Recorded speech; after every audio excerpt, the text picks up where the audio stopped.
Do you guys remember how a couple weeks ago, Nick Wright, pretending he was snuggling up to the Ravens fan base, snuggling up to the Lamar Jackson fans, and he just happened to put together his Mount Mahomes tier list of quarterbacks. We've seen it a million times.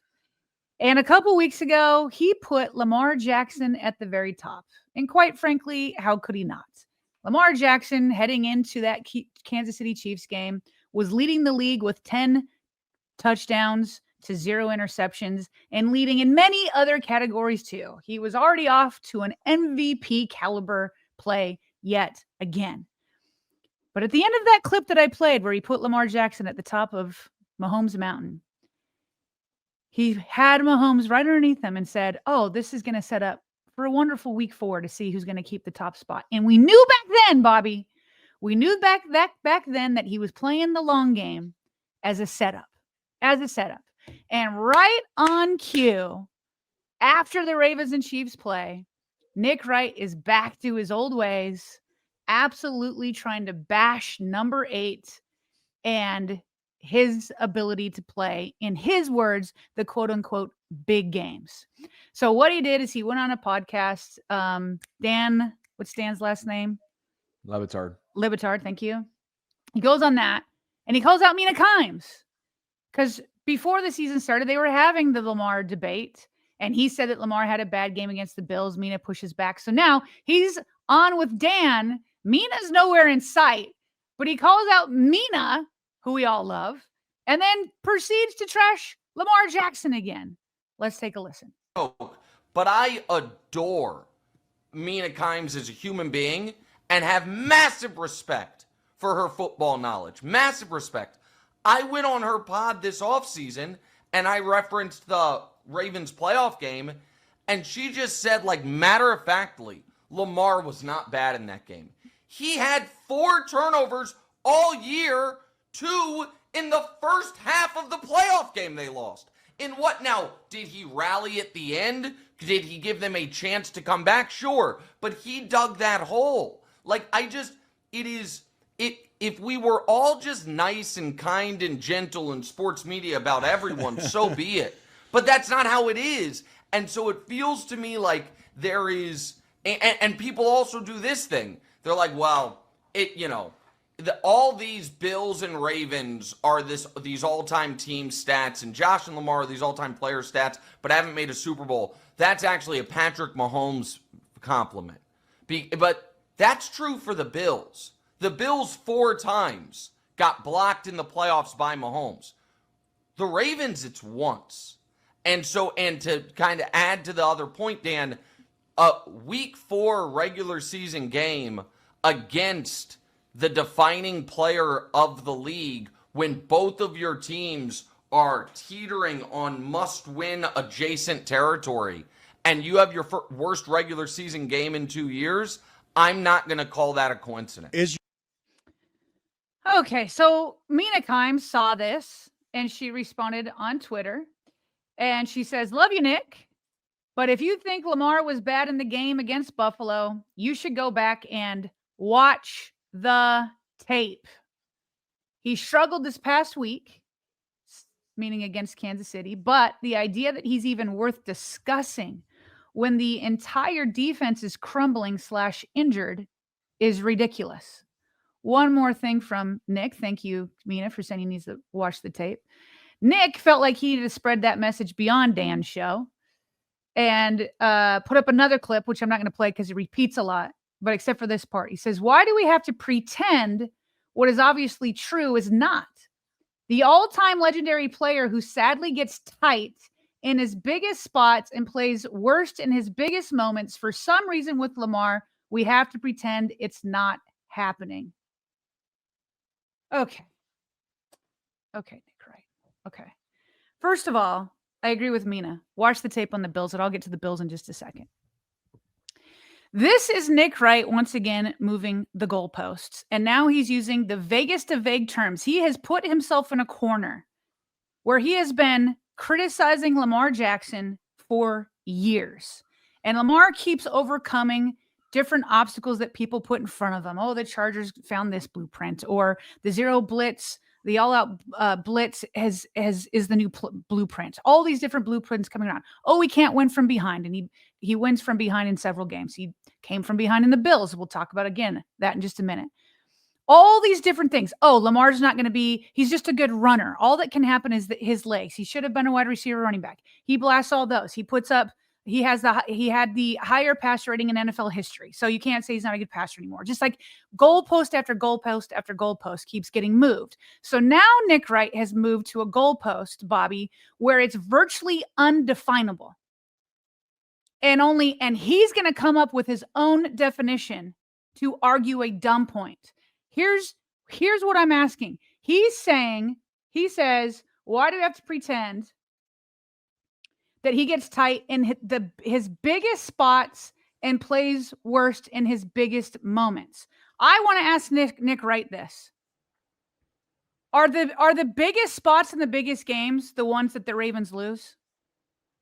Because for this narrative to be pushed, you have to ignore a lot of Lamar Jackson production and great play in big games. You have to ignore so many games and so many stats to come up with this narrative.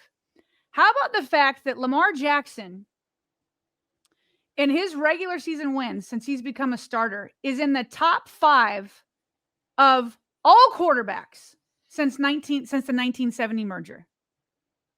He is 21-27, which is almost a 73% win rate.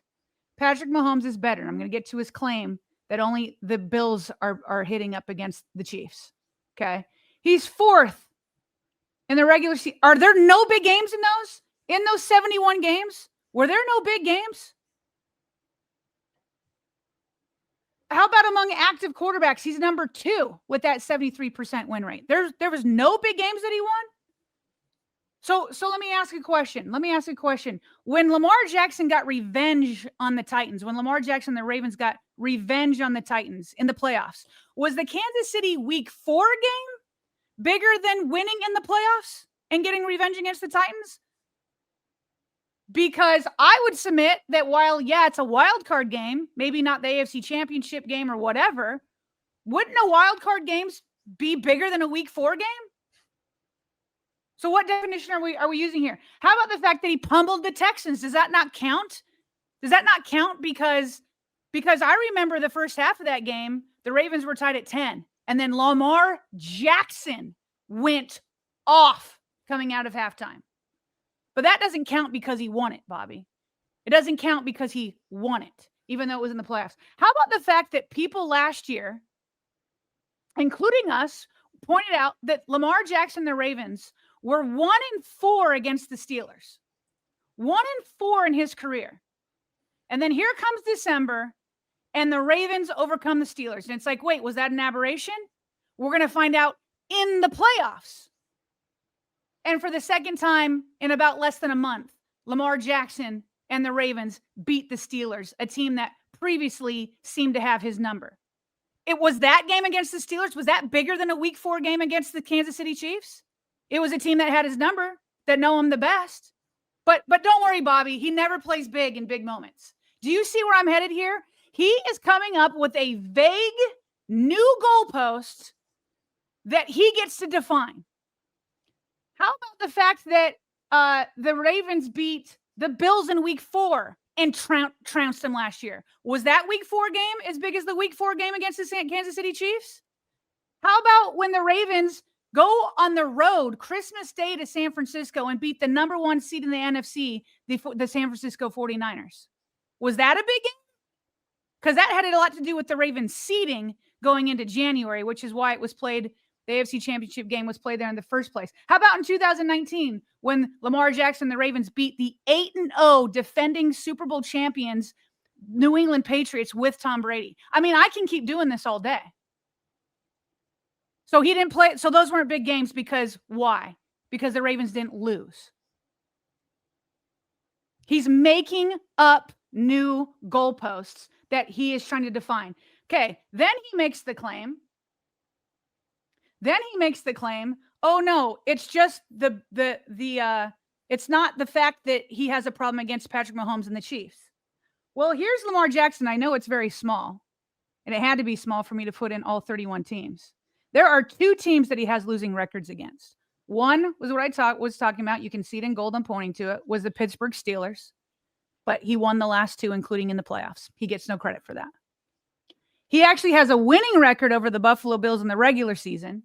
He does have a losing record in the playoffs against the Bills. But here we go with Nick. He's just going to pretend. He's just going to pretend that Lamar didn't play well. That first Bills game, he was concussed at the beginning of the second half. You have to throw that out. He didn't have a great first half, but he was concussed in the beginning of the second half. That second game, we have to do more ignoring. We just have to keep ignoring his good play in order for Nick's narrative to work. We need to ignore that Lamar Jackson also went 18 for 25 in that game, 254 yards, 2 touchdowns, 114.4 passer rating, and marched down on the Bills defense on the road in the playoffs without his top 2 targets. And his tight end fumbled the ball on the penultimate offensive drive. He drove down 80. It was 80 plus yards without his top 2 targets. And then his tight end dropped the 2-point conversion. We have to ignore that in order for his narrative to move forward. Okay. And let me ask you this, Bobby. I'll let you in on this one. I know I've been going on a rant. We knew this was going to happen. Okay. The Chiefs definitely have the Ravens number. There's no pretending there.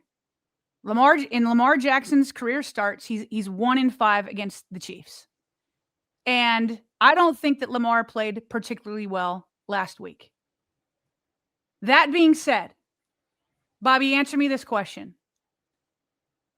The AFC Championship game and this Week 4 loss against the Chiefs, what would you say was the number one reason the Ravens lost? Like who got criticized the most in Baltimore? Coaching. Coaching. But on Sunday, it was a mixed bag. This past Sunday, I would say it was a mixed bag. Let me put this out here. Is it a coincidence, because he's talking about coincidences, that John Harbaugh blasted his offensive coordinator coming out of that game? Probably not. We have never seen John Harbaugh come this hard on any coach ever. He's maybe said a small thing here or there throughout his years. So Nick Wright has to ignore that, though. Nick Wright has to ignore that John Harbaugh, who he claims is a top NFL coach, and I generally agree, but I don't know that this team of Lamar and Harbaugh can get over the hump. As you just said, Mac Jones being in a new situation has unlocked him. We've seen that happen before. John Harbaugh, if he were to be fired, he'd find a new job like that. Okay. That being said, the coaching and the game plan was atrocious. Everything that John Harbaugh said, he kept saying, we didn't put Lamar Jackson in a place to succeed. We didn't do it. And he's talked about, we just kept dropping back with no blitz plan. And then he's like, if you are going to do that, can we have a creative passing routes? Didn't like the play calls. We used all 22's film and showed how there was just pressure nonstop. Lamar Jackson, one of the highest sacked quarterbacks, because this offensive line at the guards position, that has to be ignored too, according to Nick Wright. Oh, but hey, Xavier Worthy coming back for Patrick Mahomes. The narrative is like, hey, don't count out the Chiefs yet. Xavier Worthy's back. Rashee Rice will be coming back. Oh, why is that? Because the team surrounding these quarterbacks matter. But it only matters for Patrick Mahomes, for Nick Wright. But it doesn't matter for Lamar Jackson. It doesn't matter that he is playing with the worst defense in the NFL. It doesn't matter that in the AFC Championship game, people were losing their minds because the game plan lost the Ravens' identity completely. Nick Wright has to ignore all of that because he could just as well come on these shows and say, Andy Reid has John Harbaugh's number. And you'd probably be closer to that than what he's saying with Lamar Jackson.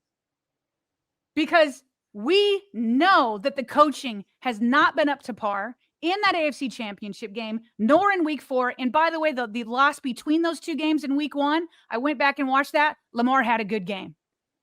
He had a good game. He went 87 yards at Arrowhead and hit Isaiah Likely in the back of the end zone, and it was a toe over. All of that has to be ignored for Nick Wright to push his nasty agenda. His nasty agenda. Did Lamar Jackson play up to his own standards last week? No, he did not. Him talking about, he had 4 interceptions all year, and then he had 2. And by the way, he wasn't fair with the turnovers. He compared 4 interceptions to 2 turnovers. But the reason why that looked so bad is because Lamar Jackson set the standard himself, because that's how good he is. That's how good he is.